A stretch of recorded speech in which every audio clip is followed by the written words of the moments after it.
Aston Villa won, Chelsea 3 then Villa lose on Boxing Day to the Chelsea. And a really, really disappointing performance in the end from Villa. I think it just completely knocked us out in that second half when they brought on Lukaku. Because compared to that first half, I thought we were really good in that first half. Very, very confident, playing with a lot of um, resilience, determination to try and get something out of from the game today. Um, and then ultimately, we're going to the second half and complete shadow ourselves in that first half. And ultimately, we got the result that was deserved. We deserved to lose that game that second half. We were just so poor. Lack of real quality cutting edge throughout the whole team today. Passes being placed missed wide or just not really following through on the correct decision. Um, just a lack of composure and real cutting edge in the final third and creating really much of anything to consider a real threatening chance against Chelsea's defence. And ultimately, Chelsea rode to capitalise by bringing on players like Lukaku and Kovacic and ultimately getting that result that they deserved with the two goals in that second half. But look at it in the first half. Did we really miss McGinn today? Maybe. I thought Sanson did a really bloody good job, to be fair, for the 70 minutes that he got to play. I don't know, as a team, it's just that first half for me. It's literally the only real talking point about the game because that's the most we did. There's a lot of really good opportunities from Villa, obviously. Playing with so much intensity, playing really giving it a go to Chelsea's backline, moving as a team really well, pressing up really high against them, and trying to win the ball back really well, especially times when Cash is winning, balls are getting crossed in, and Cash is just completely there to intercept it and instantly gets the team moving forward. And some really nice opportunities there. And then obviously Villa take the lead through quite a lucky goal. A crossing from target comes off from a Reece James header and it's ultimately looped over Mendy to save and makes it 1-0 there. And then 6 minutes later, Cash gives away a stupid penalty. Complete lack of concentration or awareness for Hudson-Odoi. And ultimately gives away a penalty. Jorginho buries it and makes it 1-1. And even then there was a really good chances from Villa. Again, they still showed that positivity, like, okay, we've got a goal down. They've equalised now. It's now time to get ourselves back in front, and they did that. They really tried to go for it. It just didn't come off in the first half. In the second half, oh my god, everything about that second half was just poor, just underwhelming to watch, and just not really. Felt like we were in the game at all. Chelsea completely changed the game on the head, bringing on Lukaku. And what happened 10 minutes later, he gets an easy ball crossed into him. Mings doesn't even try to go for the header. He tries to back into Lukaku, tries to out muscle him when it's never going to happen. And Lukaku's essentially got a free header there, easily puts it into the bottom corner, and that makes it 2-1 to Chelsea. We're still trying to fight back, but at that point, Ings is just a bystander in the striker position. It just feels like we're not able to cut through Chelsea's defence as much. Throughout both the first and second half, they were exposing us a lot down the left. Matty Cash had a lot to bloody deal with Marcus Alonso. And then there's times it's just a player free there like Marcus Alonso on the edge of the box. And just thinking if that ball goes into him, Chelsea have just already got that chance there. And then obviously Villa make their substitutions. Ings comes off for Traore, which was quite an interesting substitution to see. Wendy also comes off for Chuck Wemaker, and then finally Sanson comes off for El Ghazi. Yeah, just completely weighing that last half, and now there was just absolutely nothing coming from Villa there. The quality instantly did that real creative outlet in Buendia and Sanson. He was gone.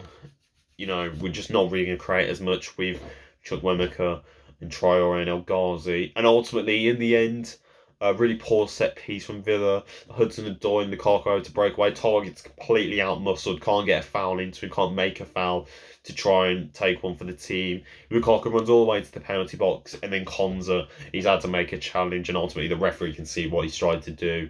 And it's given us another penalty. Chelsea bury it in the last minute of the game to ultimately end it at 3-1. And it was just stupid defending there, firstly from Target. We all know, you can see from a mile when you're not going to outmuscle him. So you're just going to have to play a little bit more smarter. You're going to have to try and give yourself a few bit of yards against Lukaku. And ultimately, he didn't. Got completely muscled off. And then Konza has to essentially try and take one for the team, or at least try and shuffle him out onto the edge of the box so he doesn't get that opportunity. And that's what you get. You get a result like that tonight, where it's just completely disappointing, considering we haven't played now since Norwich. Poor. Just really poor. In terms of players then today, I think Sanson really did impress me. A lot of composure from him, some really nice moments from there. Buendia looks much, much better. He's looking more confident on the ball. It's that creative passes, although they were misplaced at times. You can clearly see he sees the idea of the runs of Watkins and Ings. He's trying to feed those balls in. If it's just a little bit sharper, it's going to be there. I thought defensively we were. It's in that first half. I thought we were fine defensively in that first half. A few shaky moments, but ultimately Chelsea weren't really posing much of a threat. And then it's just the front three. Then again, Ings and Watkins doesn't work. Showed again, haven't won again with them two. If Ings is not going to be scoring, I just don't see a point of why he's here at all. I mean, you've got Louis Barry, you've got Davis, who's supposed to be a fan of him. You've got Wesley, whatever's going to happen to him, but he's probably going to be sold. You can find something much better and more useful to the team than Ings, who's just not really proving much of a good signing anymore now. And I think it's time, potentially in January, to start considering options for him, because I just don't really want him. I'm starting to lose faith in Ings, really. He's just not showing me enough to warrant him starting in games or even being a part of this team when we have someone like Watkins, who's clearly more efficient than him. Mings, again, really poor from him. He's missing the next game. I don't know about Ezri Konza, considering he also got booked for the penalty. I don't know if that's potentially something that he's now missing. And then another thing I want to raise is Chukwuemeka. And I understand the talent. I understand there is a lot of potential there. But right now, and it was the same with Jacob Ramsey last season, he is not in a position that is good enough for what we need. The quality can be there. The talent is there. Just right now, he's not at a level of experience that we need to be controlling that midfield. And I'd rather see Sanson continuing that 90 and burn himself into the ground than bring on someone like Chukwuemeka, where I just don't really feel we have that edge of confidence over. Traore didn't really do much of an impact. He's only one-footed. It's hard to watch him at times. And then El Ghazi's just... It's El Ghazi. You know what you're going to expect from El Ghazi. You're not going to expect anything magnificent. But I think we greatly missed Young today. I would have liked to have seen him, and I probably would have liked to see McGinn come on if that was the case. And ultimately, Villa aren't able to take a chance and make a push into the top 8. We've got to hope that Wolves don't pick up a result in the next few days. And ultimately, Villa can see out something until our next game. Obviously, Leeds is now postponed. Villa will now travel to Brentford next week on January 2nd. Hopefully that won't get postponed. But Villa could really do with... It's annoying because we can't... Admittedly, we've lost to Chelsea, Liverpool and Man City, but we're beating the teams that are relatively those to the bottom or not in good form like Leicester. I'd like to see Villa properly have a go now, but I'd also be very interested in what's going to be coming out in that January transfer window. And I think I have to say, defensively, something needs to be improved there. Perhaps a new centre-half maybe now. Definitely a left-back for covering from that target. And someone just a bit more creative in midfield. I think Nakamba would have been a huge miss today. To try and counteract what Kante was trying to do in the game. But ultimately, that's my reaction from Aston Villa 1, Chelsea 3. A really disappointing performance. But ultimately, I don't want to say 3 because it's not a 3. It's just ultimately just so poor in the way we finished and went out in that second half. But it's football. You live and you learn. We're going to have to go again. Brentford next week away.